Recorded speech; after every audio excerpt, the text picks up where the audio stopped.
Hey everybody, good morning, good afternoon, good night, wherever you are in the world. Welcome back to the channel. Welcome back to the Culinary Wheel Challenge. Now, last episode was on Mexico, so logically we have to replace it.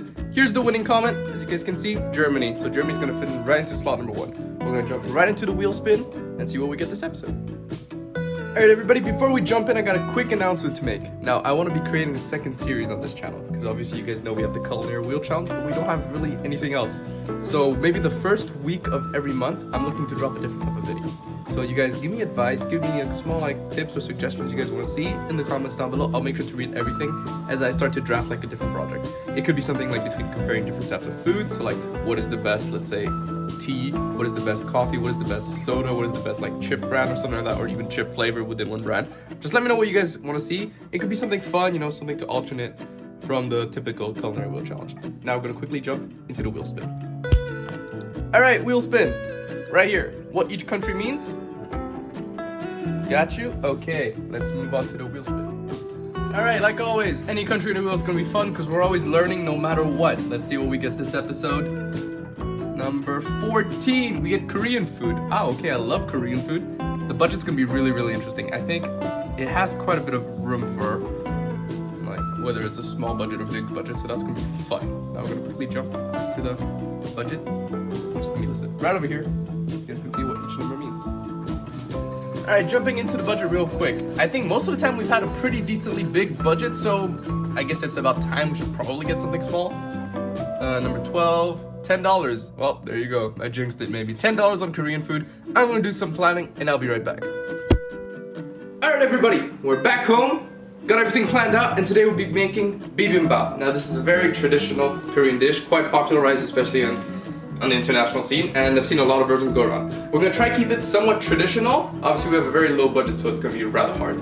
But yep, I'm gonna go quickly into the quick maths. Today we shopped at TNT supermarket, Asian supermarket. Logically we need those Asian flavors and specific Asian ingredients. And I'm gonna give you guys a quick rundown of all the budget right over here. Alright, and then we're just gonna dive in to each aspect of the dish with a specific weighting like usual. Alright, so these are the specific things that I have. Some of them obviously from the pantry, some of them that I purchased. Cucumber I had in my pantry, but I will still be counting these as if I bought them from the store. We got a gochujang, which is essentially Korean chili paste. Organic baby spinach, kimchi, seaweed for garnishing, carrots, and the rest of the things I do have in my fridge. Now, usually, traditionally, you would need some form of minced beef with it. I'm going to be using the thinly sliced beef that we used in the pho episode, if you guys can remember. They're currently sitting in the freezer, but it's slightly more premium, but I will, of course, make count of the money factor within our budget. Alright guys, so this is for our bibimbap dipping sauce. Now, this is exactly what you'll be needing. Gochujang, ginger that you're going to be mincing, sesame seeds. Now, you're going to need to toast these. If you can find roasted sesame seeds, that works fine. I personally couldn't, but I only found these that I had lurking in my pantry. So I'm going to toast these off and hopefully I can get some color on them. And we're going to be raw sugar, sesame oil, and any form of vinegar. Now, apple's vinegar would be the best. Closest substitute is rice vinegar, which is what I have. Both work. If you have, let's say, if you don't have apple cider vinegar, try use a form of rice vinegar and add maybe a little bit more sugar just so you get that extra sweetness. And simply, I'm going to put all the weightings right over here. And all we have to do, put them all into here and let it rest until the rest of the meal is ready. Alright, so our dipping sauce is perfectly done. We're just going to let this sit in the fridge a little bit while we prepare the rest of the meal. Alright, now for the rest of our dish, this is what you'll be needing. Short grain rice. Now I'm using glutinous rice, which is very popular in Korea, but any form of short grain rice will be just fine. The sliced beef that we used last time in the pho. Shiitake mushrooms. What is it? Bean sprouts? What is this? Minced garlic, a cucumber, a carrot, kimchi, baby spinach, raw sugar, sesame oil, and soy sauce. Now this is gonna be, these three are gonna be for a marinade with this, which is gonna be even super flavorful. Now I'm gonna quickly draw up all the measurements for you guys right over here for exactly each part. I'll do the marinade right over here first, and then the rest of the ingredients for the bibimbap. Now I'm also gonna add from the Mexican episode our pickled radishes onto our dish because I think that's gonna bring a nice vibrancy to the dish. Okay, so for the preparations, simply we got our beef strips marinating right here. Our bean sprouts, we'll keep them whole. We're not going to cook them. We're going to just simply put them to the dish like this. Put them onto the dish like this. We're going to saute our mushrooms, which I simply quartered.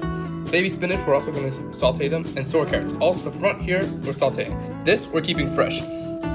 Essentially, also, what's really important, you're going to need to cook these separately, because you want them as separate entities onto the dish. Like traditionally, you also see like major components all around the dish, and we want to keep everything split. So cooking together in the same pan, unless you can really try keep like the liquids from like going around everywhere, I would definitely recommend cooking them in 3 separate times or with 2 different pans. Alright, so our vegetables are prepped. You guys can see everything is ready to almost plate basically. I'm gonna need to marinate these for about 30 minutes if you can, otherwise just go straight away and you can leave a little bit of marinade in the pan.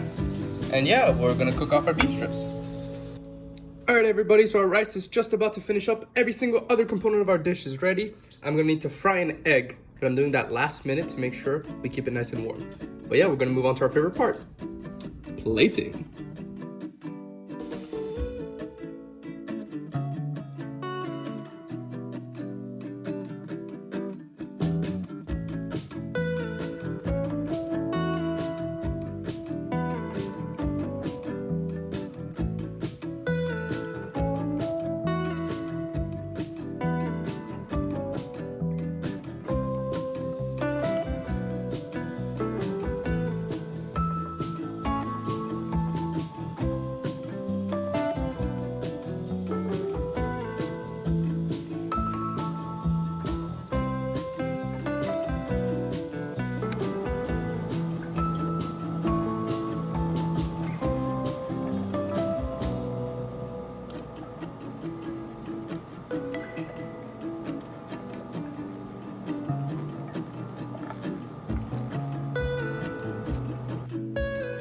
Alright everybody, you guys just saw the plating. Honestly, one of the most colorful and vibrant dishes in the world, I think. It looks just so appetizing when you see this. Like, you're just like, wow, there's so many components in the dish. I can't wait to try it all. Now, the biggest question is, how are you gonna fit like everything into one bite? So, I think what we're gonna do first, I'm gonna give the dipping sauce a small try. Now, I'm not really exactly familiar with this dipping sauce, because apart from like Korean restaurant, you wouldn't probably make the sauce at home, right?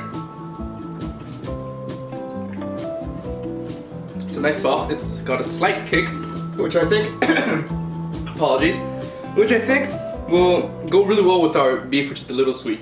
Now I'm gonna give everything a quick bite. One thing I also noticed was with glutinous rice, so the sweet rice, short grain rice, which we also used for our Thailand episodes for our sticky rice. It's the exact same type of rice.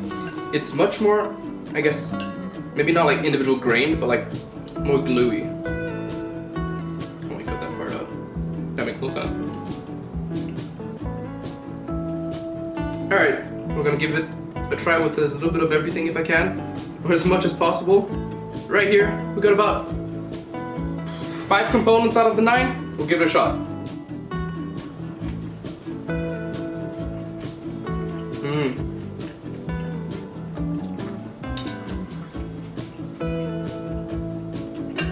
Honestly, kimchi is so damn good.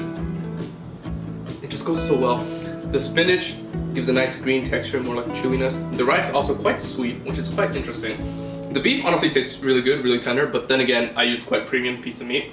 So maybe if you used minced beef, it might be a little more like harder. Mushrooms are just mushrooms. Our carrots, I mean the carrots, mushroom, bean sprout, and like radishes. Nothing too special, just add, I guess, a good balance to the dish because it creates a nice, 1, color. 2, if it's too much like carb and like protein, it's quite tough. Now, for my next bite, I'm gonna break up the yolk. I'm gonna grab a little bit of the egg, if we can. It's kind of hard though. Grab a little bit of the rice underneath the yolk. Right here. Ooh, yeah, this is quite a messy type of dish. Sauce, top, add a little bit of greens, maybe a touch of acidity this time, maybe not just the kimchi, we'll add one of the sweet radishes, or I mean sour radishes, touch of kimchi on top, on the side. Give this a try.